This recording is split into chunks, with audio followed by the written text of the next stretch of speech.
Hey there, I'm your imaginary friend, and I'm pleased once again to bring you another collaboration with the lovely and talented Maria Kuroshchepova. This is a work by Edgar Allan Poe. Now, as always, be wary that sometimes an author will have included things in their work that at the time of writing seemed fine to them, and they're not always fine.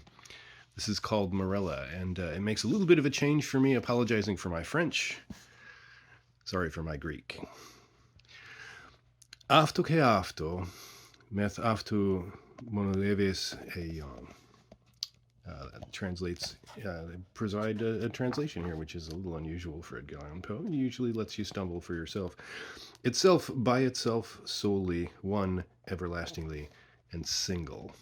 It comes from Plato's Symposium.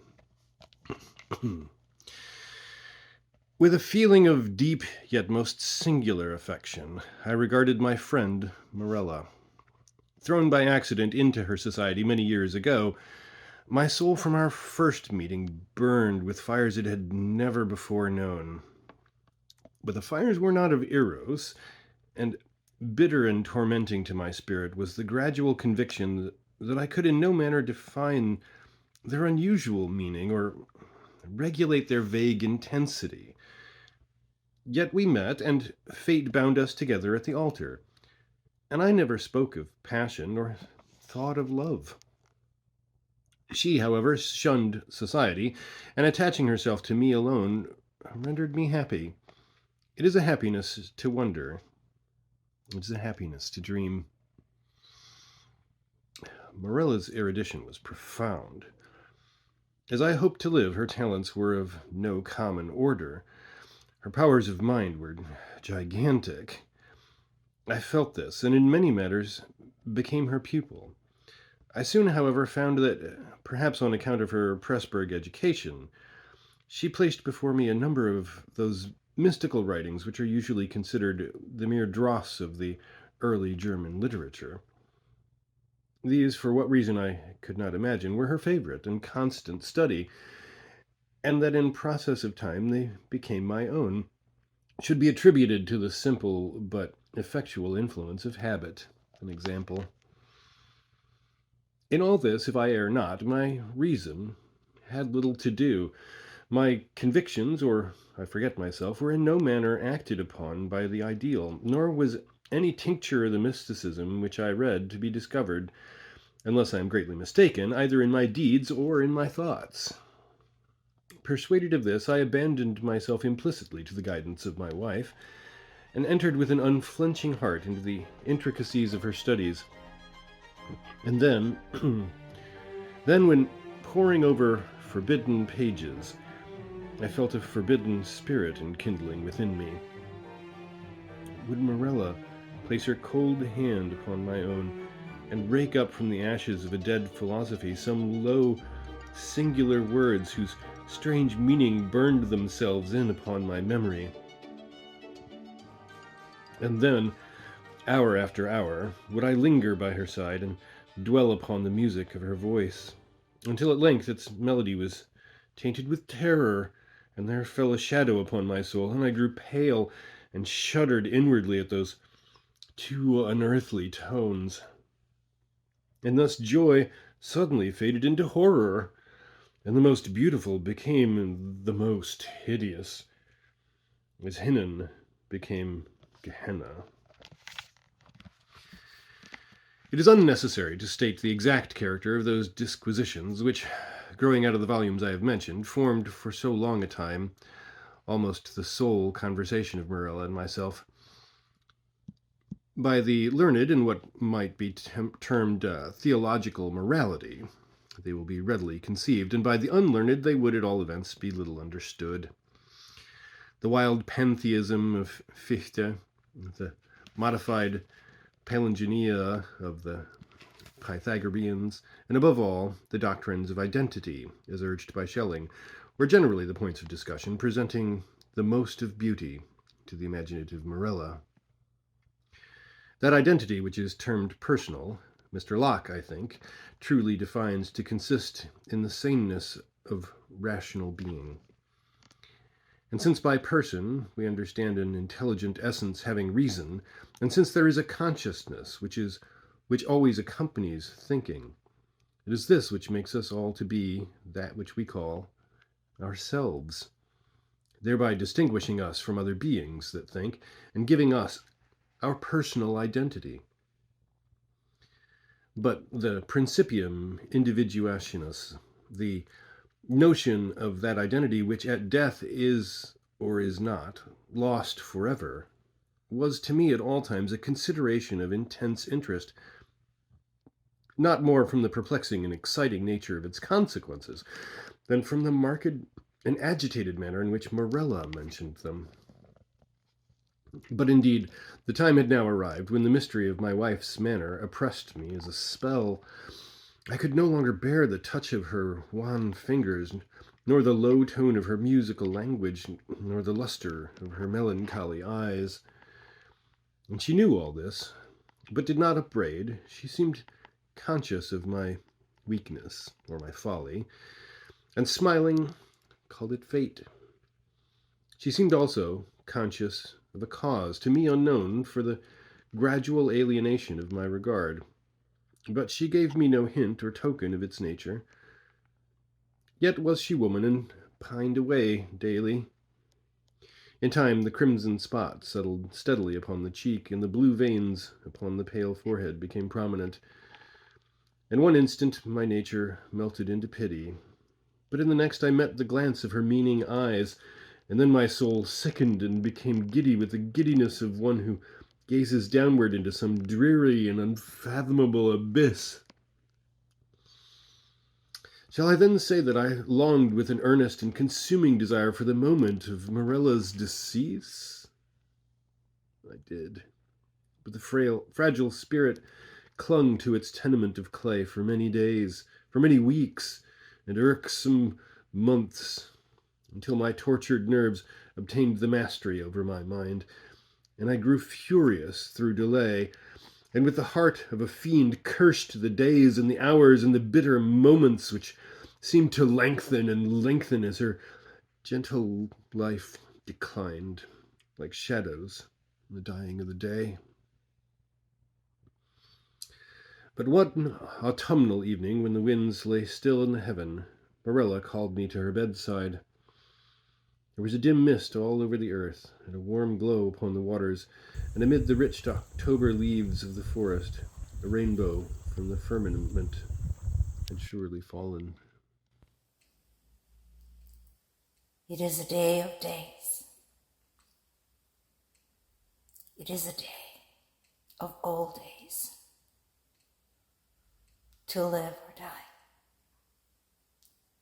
It is a fair day for sons of earth and life, and a fairer still for the daughters of heaven and death.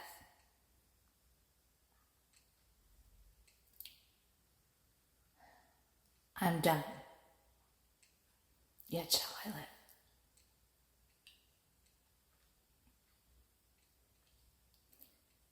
There had never been a day when couldst thou love me, yet her whom in life you abhorred, in death you shall adore. I repeat, I'm dying, but within me is a token of affection. How little thou once felt for me, Morella. And when my spirit departs, shall the child live? Thy child and mine, Morella's. But your days shall be the days of sorrow, for the sorrow is the most lasting of impressions, as the cypress is the most enduring of trees. For your days of happiness are over. The joy is not to be felt twice in a lifetime, as the roses of Pistum I pick twice in a year.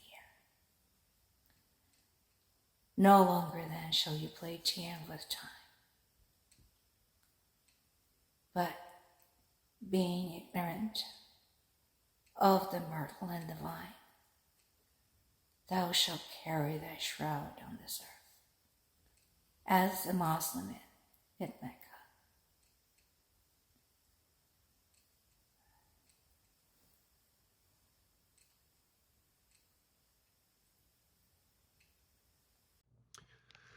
A slight tremor coming over her limbs, she thus died, and I heard her voice no more. Yet, as she had foretold, her child, to which in dying she had given birth, which breathed not until the mother breathed no more, her child, a daughter, lived. And she grew strangely in stature and intellect, and was the perfect resemblance of her who had departed. And I loved her with a love more fervent than I had believed it possible to feel for any denizen of earth. But ere the long heaven of this pure affection became darkened, and gloom and horror and grief swept over it in clouds, I said the child grew strangely in stature and intelligence. Strange, indeed, was her rapid increase in bodily size, but terrible, oh, terrible were the tumultuous thoughts which crowded upon me while watching the development of her mental being. Could it be otherwise when I daily discovered in the conceptions of the child the adult powers and faculties of the woman? When the lessons of experience fell from the lips of infancy, and when the wisdom or the passions of maturity I found hourly gleaming from its full and speculative eye? When I say all this became evident to my appalled senses, when I could no longer hide it from my soul, nor throw it off from those perceptions which trembled to receive it, is it to be wondered at that suspicions of a nature fearful and exciting crept in upon my spirit, or that my thoughts fell back aghast upon the wild tales and thrilling theories of the entombed Morella? I snatched from the scrutiny of the world a being whom destiny compelled me to adore, and in the rigorous seclusion of my home watched with an agonizing anxiety over all which concerned the beloved. And as years rolled away, and I gazed day after day upon her holy and mild and eloquent face, and pored over her maturing form, day after day did I discover new points of resemblance in the child to her mother, the melancholy, and the dead.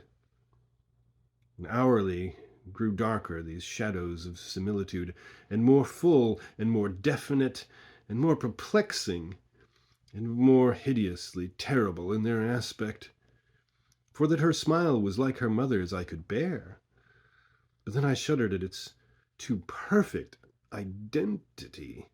That her eyes were like Morella's I could endure, but then they too often looked down into the depths of my soul with Morella's own intense and bewildering meaning. And in the contour of the high forehead, and in the ringlets of the silken hair, and in the wan fingers which buried themselves therein, and in the sad musical tones of her speech, and above all, in the phrases and expressions of the dead on the lips of the loved and the living, I found food for consuming thought and horror for a worm that would not die. Thus passed away 2 lustra of her life, and as yet my daughter remained nameless upon the earth. My child and my love were the designations usually prompted by a father's affection, and the rigid seclusion of her days precluded all other intercourse. Morella's name died with her at her death. Of the mother I had never spoken to the daughter. It was impossible to speak. Indeed, during the brief period of her existence, the latter had received no impressions from the outward world, save such as might have been afforded by the narrow limits of her privacy. But at length the ceremony of baptism presented to my mind, in its unnerved and agitated condition, a present deliverance from the terrors of my destiny, and at the baptismal font I hesitated for a name. And many titles of the wise and beautiful, of old and modern times, of my own and foreign lands, came thronging to my lips, with many, many fair titles to the gentle and the happy and the good. What prompted me then to disturb the memory of the buried dead? What demon urged me to breathe that sound which, in its very recollection, was wont to make ebb the purple blood in torrents from the temples to the heart? What fiend spoke from the recesses of my soul, when amid those dim aisles and in the silence of the night I whispered within the ears of the holy man the syllables, Morella? What more than fiend convulsed the features of my child, and overspread them with hues of death, as, starting at that scarcely audible sound, she turned her glassy eyes from the earth to heaven, and falling prostrate on the black slabs of our ancestral vault, responded, I am here. Distinct, coldly, calmly distinct, fell those few simple sounds within my ears, and thence like molten lead rolled hissingly into my brain. Years may pass away, but the memory of that epoch never. Nor was I indeed ignorant of the flowers and the vine, but the hemlock and the cypress overshadowed me night and day, and I kept no reckoning of time or place. The stars of my fate faded from heaven, and therefore the earth grew dark, and its figures passed by me like flitting shadows. And among them all I beheld only Morella. The winds of the firmament breathed but one sound within my ears, and the ripples upon the sea murmured evermore, Morella. But she died, and with my own hands I bore her to the tomb. And I laughed with a long and bitter laugh as I found no traces of the first in the charnel where I laid the second Morella.